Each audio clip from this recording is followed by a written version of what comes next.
Hi, I'm Mike with Freedom Ordnance, and we're going to talk today about troubleshooting. We had a customer send a unit back that they just could not get to run properly.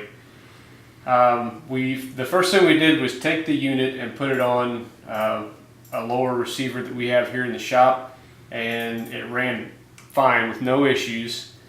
So as we started looking closer, we noticed there was a lot of resistance. So we disassembled the receiver, and I'm going to show you. Okay, I've got about 217, 216 thickness on this side of the receiver, and 194 on this side. Now I'm not going to give you the name of the manufacturer of this receiver, but you can see that receiver is, when the hole in the back of the receiver was drilled and threaded for the buffer tube, it was shifted off to one side. Now why does that not matter so much? It's not too critical on a standard AR-15, because we've got a 929 to 930 diameter on the back of the carrier for a standard gas impingement AR-15 and 5.56. Whereas our 9mm belt fed, you're at 980. So in a 1-inch tube, you've got plenty of clearance if it's made within specs. And you can also see here, see if I can get the camera to pick that up. You can see in the buffer tube where it was rubbing very heavily. And the buffer tube, 94, 83. So the buffer tube is even heavy on this side. There again, 94,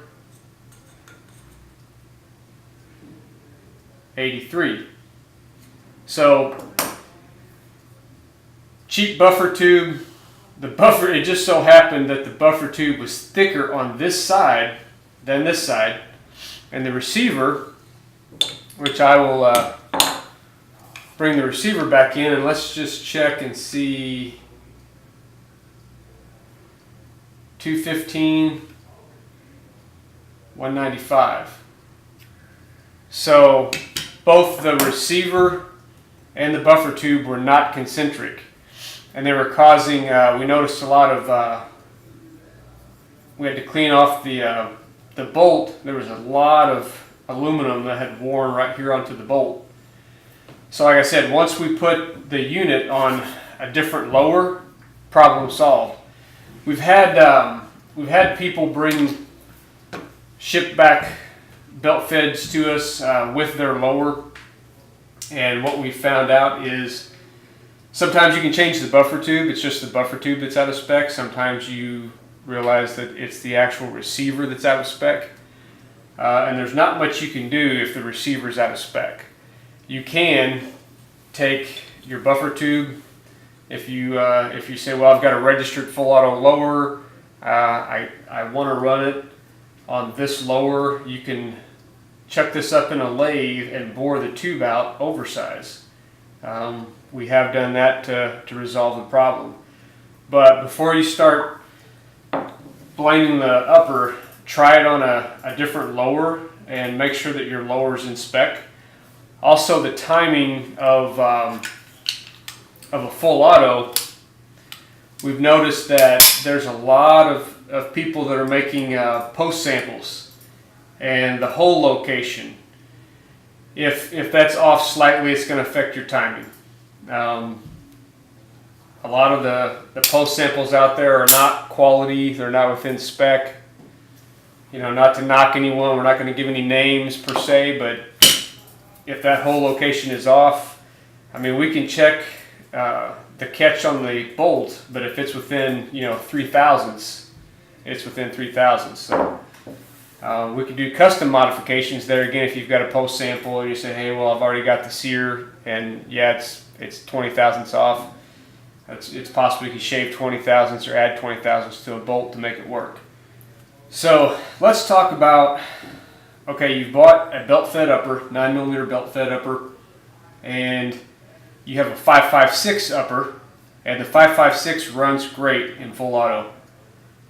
And the 9mm doesn't run in full auto. It'll run semi, but it won't run full. Well, the locking system in a 5.56 gas impingement or piston, either, they're a lot more forgiving to timing being not where it needs to be.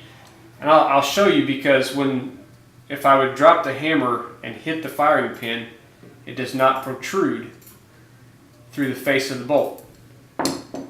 With the blowback system, if my hammer hits at any point in time, the firing pin will protrude. So what has to happen with the gas operated system is the bolt has to telescope into the carrier, and then the firing pin protrudes. So if your timing is out, you're not going to be able to have an early detonation with this system, because the bolt is going to have to go forward, strip around out the magazine, go into the extension, rotate and lock, and then it can hit. So your timing can be, with the gas impingement or piston system, locking breech, it's very forgiving.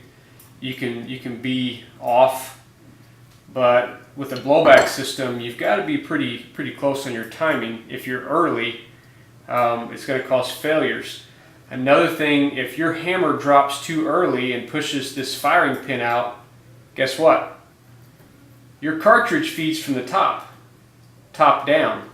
So now when your cartridge is sliding down the bolt face and your firing pin is protruding, it's going to look like a jam. But what's happening is your hammer is pushing the firing pin forward, and the cartridge cannot slide down the bolt face because the firing pin is protruding and preventing that. So it will look like feeding issues, failure to feed or failure to strip it from the belt, when actually it could be a timing issue. Quick way to figure that out is if it runs fine in semi-automatic, but it doesn't run in full auto, it's a timing issue.